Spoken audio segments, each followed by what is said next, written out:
If you leave the room of a pitch and you're like, that was amazing, then you probably bombed and did not connect. But if you leave the room and you're like, I feel good, I feel like I really got them involved, and you can suppress those dopamine surges, then you really did something. Welcome to the Unlearn Podcast, where host Barry O'Reilly seeks to synthesize the superpowers of extraordinary individuals to think big, start small, and learn fast. Here's your host, Barry O'Reilly. Welcome to the Unlearn Podcast. On this show, I'm delighted to welcome back Diana Kander, keynote speaker, best-selling author, and successful entrepreneur who's led many ventures across her lifetime. Currently, she's been working on the fantastic book, Go Big or Go Home. It really talks about how do people close deals? How do rainmakers pull off the big sales? How do you create a great logical argument to help people understand the power of your pitch? In her book, she talks about the greatest memorable pitches in film, sports, business, and philanthropy, but she also teaches amazing systems to help you tell your story, to help your message land, and connect with customers who want to buy your services. This is a fantastic, fun read. I highly recommend everybody checks it out. But before you go into the book, let's hear about what prompted her to want to start to even write it. So I get a call out of the blue from a CEO of this company that creates experiences for like sports teams, universities, they create big experiences.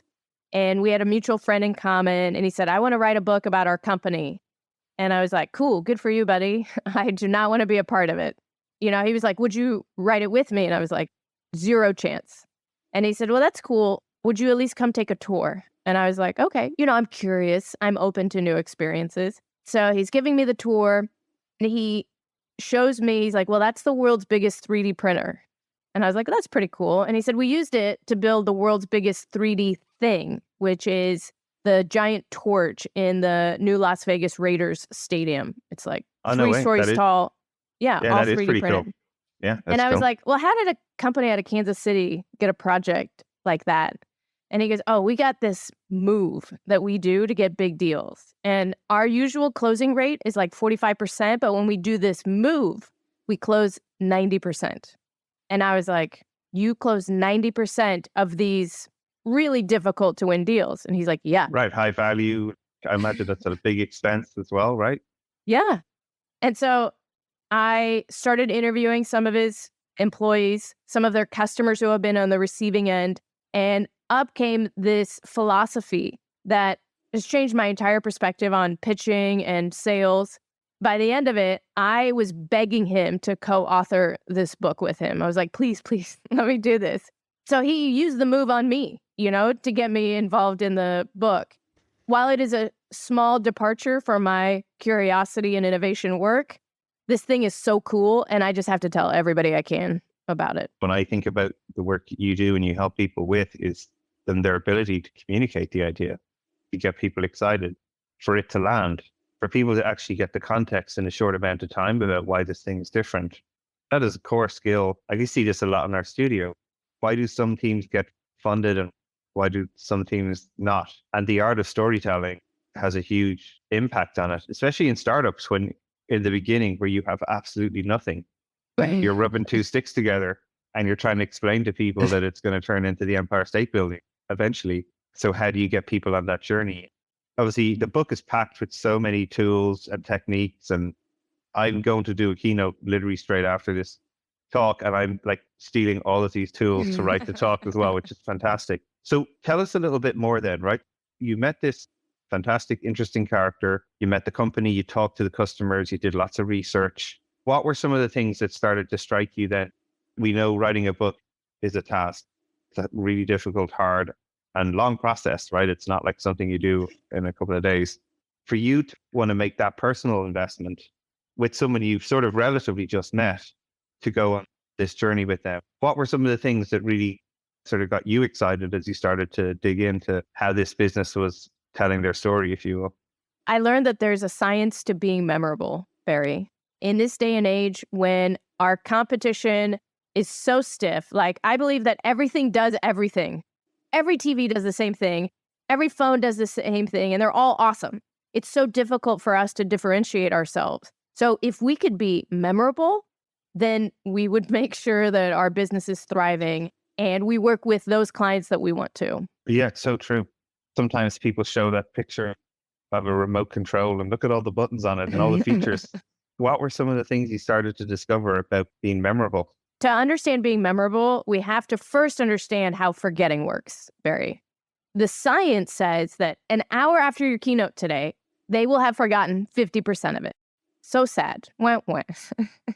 And a week after your presentation, they will have forgotten 90% of it.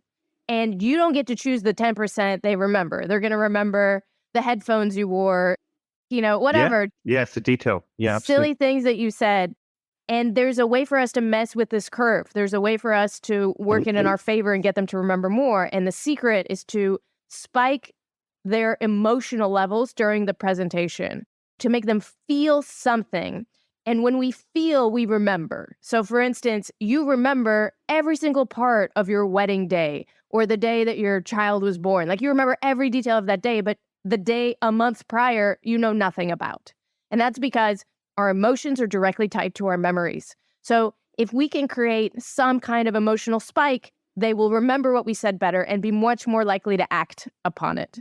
And so we identified 5 different tools, things that you could do to connect with somebody on an emotional level to help them remember what it is that you said.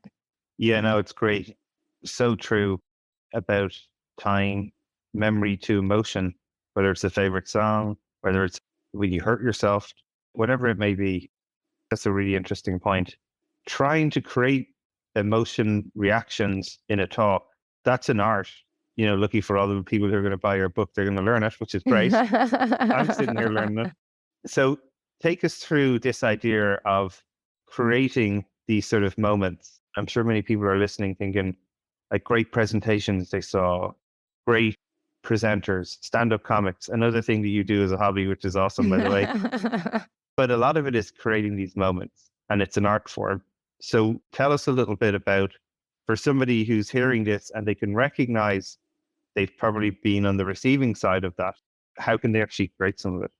Sure. So a lot of people talk about how they want the audience to feel after a presentation, but people don't feel anything for an hour. We feel things for just a split second.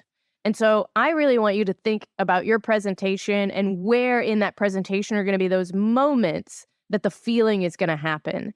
And the framework we created spells out the word magic. So 5 different things, each one, the letters of magic starts the short segment. So I brought a book, Barry. I'm going to just read it to you so I don't get it wrong. Okay, just real quick. Here are the 5 things that you can do to spike emotions for people. M, you can make it surprising. A, you can analyze them on a deeper level. G, you can give the pitch in the right order. I, you can include 3D objects. And C, you can co-create together. So these are ingredients that are available to anybody. And whether you're making a presentation and you want it to be acted upon or remembered, or if you're applying for a job and you want to get picked, I've started a side hobby helping people get jobs using this methodology. I'm up to 6. I'm very excited. Number 7's in the works at the moment. And if you're pitching a huge deal or you just want to rethink your sales process, what are those interactions that we have with prospects and are they magical and memorable? That's the framework and the different applications. And I'm happy to dive into any examples or whatever you want to chat about. What I love about this is, shock to most readers, I'm here with the book open as well, like looking at this fantastic model you've created about how to do this. And instantly, when you give people these types of frameworks and tools, and you've also given them like a method, if you will, like map their talk. And just like whether it's a movie you're listening to and there's peaks and troughs through the story, or there's moments of high intensity, there's moments of rest, there's, as you say, fun interactions with items or objects. These are great sort of tools, if you will, for people to sort of take and use in their own talks. So what's been the most surprising time where you picked one of these tools and used it, and what kind of reaction you got that maybe even surprised you as a result? Well, I like to do it live, Barry. So I came here with a gift for you. something personal. Oh, nice. Oh, well, thank You're you. traveling now, Barry, and you've been traveling a lot. So I made you a luggage tag. Ah, And the luggage tag just says nobody because nice. of Barry's work in nobody's studio. And the idea of having a luggage tag that just says nobody would make for a great conversation starter, don't you think? Absolutely. Yeah, exactly. I'm So you nobody. could be Who are like, let me you? tell you about my studio. And so, Barry, we just did a couple of them. We did something surprising, which was also fun. And we used a 3D object, but it was also based on some deeper research about you and what you stand for. And these tools really work even better if we kind of stack them together. So my favorite magic moment is always the next one.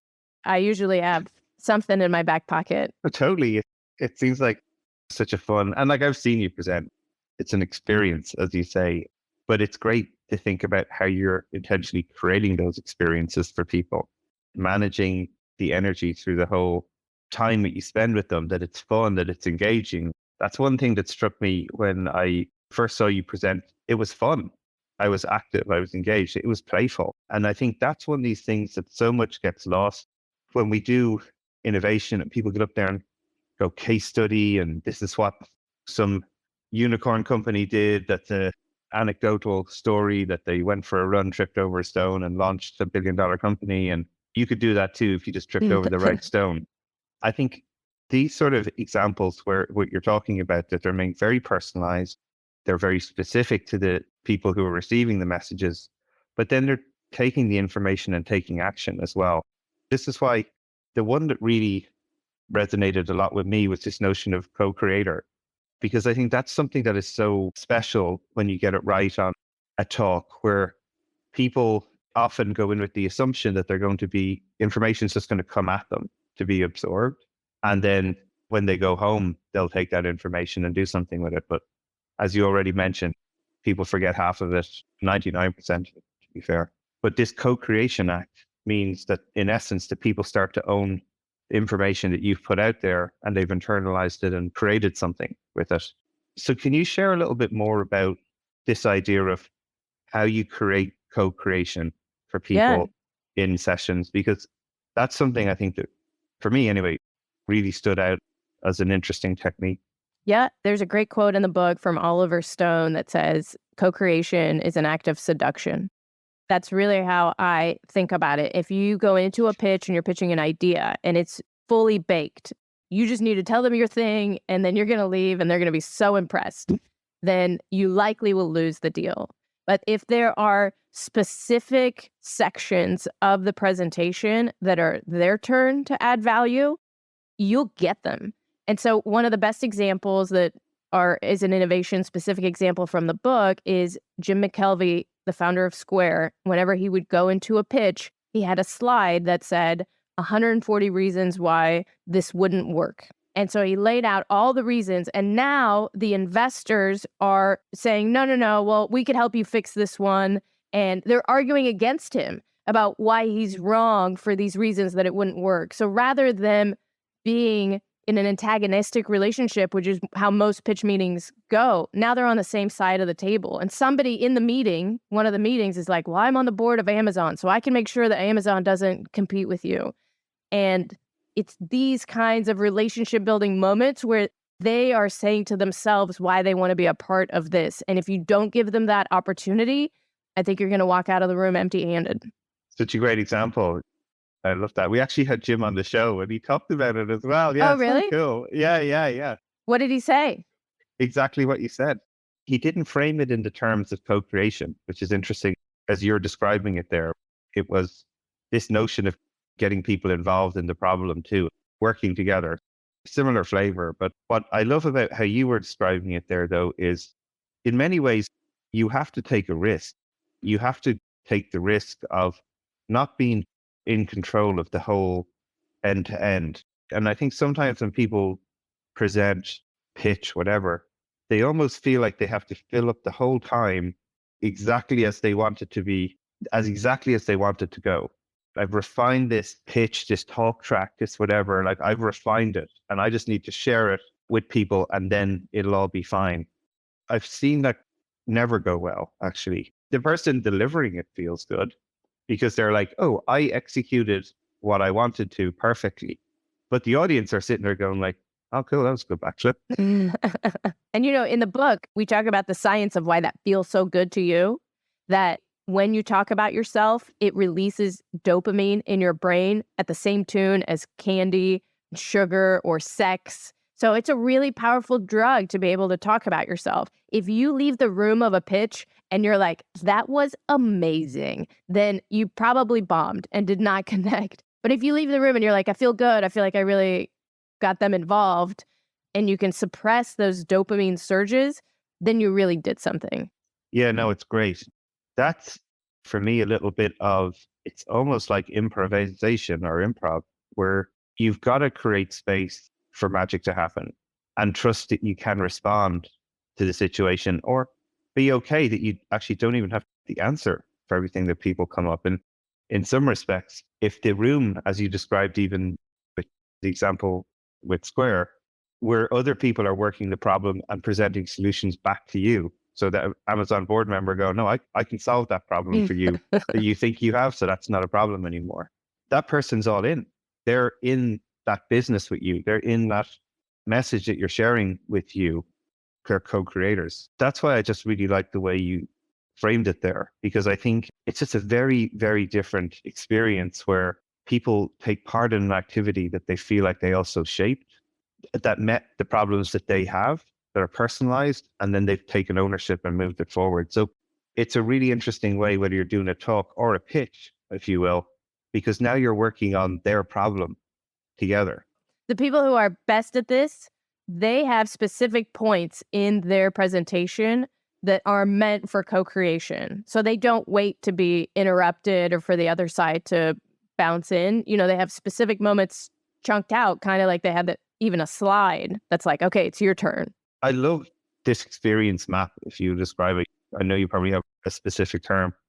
I look at it just for people who are listening.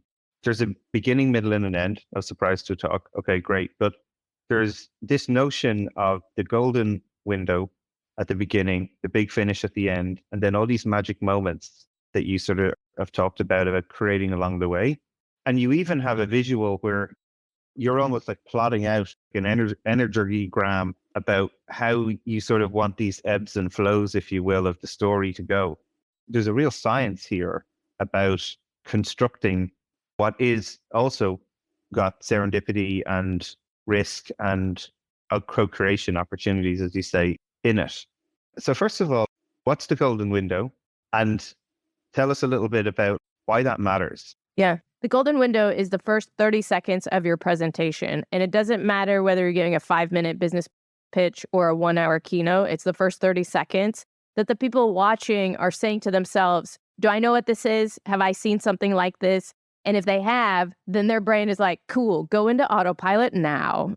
And if you do something during those first 30 seconds that says, this is different, this is not like what you've seen before, then their brain will be like, all right, we will maintain power and continue to pay attention.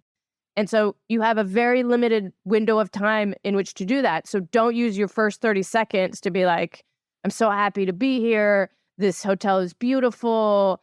The audience is amazing. This event is so inspiring. Like, that's 30 seconds. You're done. They've checked out. I was in autopilot there. Hang on. I got to get out of autopilot after that. You have to do something right now to grab their attention and take it in a different direction. And that's the thing about surprise, Barry. When you're surprised, you're like, oh, your mouth opens, your eyes open, your hands open. You're taking in as much data as possible. And that's when they'll listen to the next thing that you have to say. So it's the most important part of the presentation. What's the best and worst golden window that you've seen delivered? I definitely am thanks for being here. I'm so happy to be here. I want to thank the Academy. I think that's just an automatic fail for everybody. And hopefully everyone who listens to this show will never do that again. Maybe you can tell us some fun examples of good and bad you've seen. Yeah, I think the best way is to start with a question, something that is engaging to the audience and immediately pulls them in. So when I do the Go Big or Go Home keynote, I walk up on stage. I don't say anything, Barry. The first thing that they hear me say is, what does it feel like to be pitched? So you're opening your front door. There's a person there with some kind of form for you to fill out. And they're like, you've been pre-approved. And you know that feeling that you have so well? And then I say, why don't we make that feeling together as a sound? So on the count of 3, I want us to make the sound of what it feels like to be pitched. So I count to 3 and then we go, okay, let's do it together. 1, 2, 3. Yeah, just like, but now we've done something different, unique.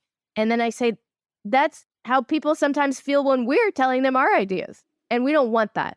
What we want them to feel like is when a magician pulls off a magic trick. What does that feel like? So then on the count of 3, I say 1, 2, 3, and we go, you know, that's how we want people to feel. Now, there's a science to making people feel that way. It's a very different opening. My curiosity keynote, I opened with a picture of Snoop Dogg, and my first words spoken out of my mouth are, who is this and what does he do for a living? And that starts like a really fun conversation, and everybody puts away their phone and says, I'm going to pay attention for a little bit, see what this lady's got cooking. Yeah. What's great about that then is for folks, when they see this technique and also this tool that you've created, it's a sequence of creating those moments as well to keep people feeling like that was a great moment. I learned something. I can process it a bit. And then here comes the next one. And here comes the next one. Here comes the next one. That is like, again, such a fun way to manage energy as well from people, because people can't be at 100% energy the whole way through. But you're very aware of that in how you can construct these sort of messages that you're sharing with people. Now's the time to listen. Now's the time to have fun. Now's the time to relax for a little bit. Now's the time to actually listen again. They're all great cues. And when you tie that to the emotional moment and the learning lesson, that's what sticks. That's what makes more of these moments stick. And it's fascinating to see the thought and the research and the depth that you've gone into this, but also the practicality that you've presented it to people. As I said, I'm going to go use this a talk I'm just about to give. So that'll be fun to sort of share how that goes. So for folks then who are trying to get started with this, maybe they are a sales team leader, maybe they're giving a talk for their friends, their family, for work. They have an idea that they want to explain to people and they've never had a way to like communicate it correctly. Like, what would be your advice for them to how they could get started? Yeah, I want you to think about what you're going to say separately from how you're going to say it. So you come up with the substance of what it is that you're trying to communicate. And then, as Barry explained, you kind of plot it out on this chart exactly where the highs and lows of the presentation are going to go. And you make sure there aren't too many lows. Like you don't put the tax and competitors and compliance sections all in a row. That's not the golden moment. Let's talk about compliance. That'll get you straight away. Yeah. Maybe you make some jokes during the compliance section. I don't know, but something, because you understand the lull that your audience is going to be in. And when they're in that emotional lull, their brains just want to go into power save mode. And so you're going to lose them for the rest of the presentation.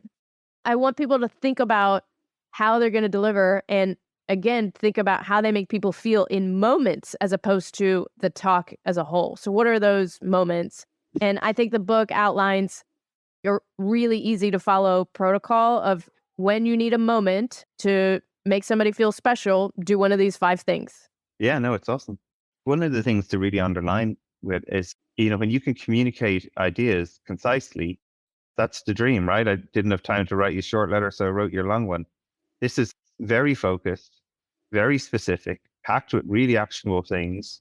Again, it's just how quickly you can put these ideas into action and be effective. And I think that's a huge part about great tools and great methods for people. So it's fantastic. So for anybody out there who's thinking about going big or going home, how can you convince them that they should go big rather than go home? It's about having a presentation or a pitch that's really important to you. And I think that's at the heart of it. It's one that you don't want to lose. It's one that will change the face of your business, or you just want to be memorable for an important reason, because it takes a little bit of effort to do some of the things that connect with people on a whole new level. But when you are able to execute, whether you win the pitch or not doesn't matter. You are going to build a relationship with that person. And I think this is the future of relationship building, when we have so little of people's attention and time, and you need to build trust and connection.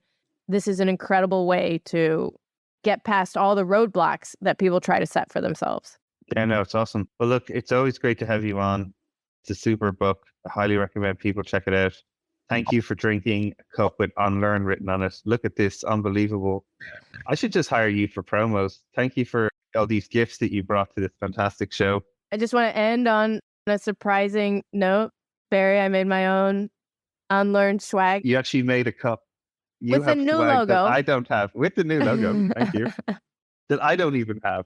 That's even better. Is that better than the tag, the luggage tag? I don't know. They're both kind of it's awesome. a toss up. Mm-hmm. One's for home and one's for on the road. So, there's a multifunction. Great. Thank you so much for being on the show. It's always a pleasure to hang out, hear what you're doing. And these are great tools that people are really gonna value and use. Barry, I didn't just bring gifts for you. I brought a gift for your entire audience. And it's not a quiz or something. I brought the whole book. If they don't want to buy it, I want to give it to them. And it's super easy. If you want a copy of the book, it's available on Amazon. But if you just want me to give you a copy, just send me an email. I'm Diana@dianakander.com, and I'll send you a digital copy for free. I just want to hear why you want to read it. Easy peasy, right, Barry? Lemon squeezy. Thanks for being on. My pleasure. Hey everyone. I hope you enjoyed that show, but I'm even more delighted to share the exciting news. I've recently co-founded a new venture studio named Nobody Studios. Now, Venture Studio is a vehicle for the rapid creation of new companies, from ideation to acceleration and growth. And our purpose at Nobody Studios will be to de-risk pre-seed stage business ideas. We'll do this by minimizing the time, speed, and capital involved in validating truly repeatable and scalable business models before any significant venture investment. We've an audacious goal to start 100 compelling companies over the next 5 years, and who knows how many beyond that. So if you're interested in radically changing the way work is done, how products are created, companies built and funded, even democratizing the wealth creation and how returns are distributed, this could be the business for you. We're looking for talent, capital, and influence. If you wish to contribute any or all of these, just get in touch. You can follow us on nobodystudios.com, on our LinkedIn page, all the social media accounts, or simply my newsletters and what I'm sharing. We'll be launching a truly innovative crowdfunding campaign, and I'd be honored if you'd be willing to join us on this journey and become a nobody yourself.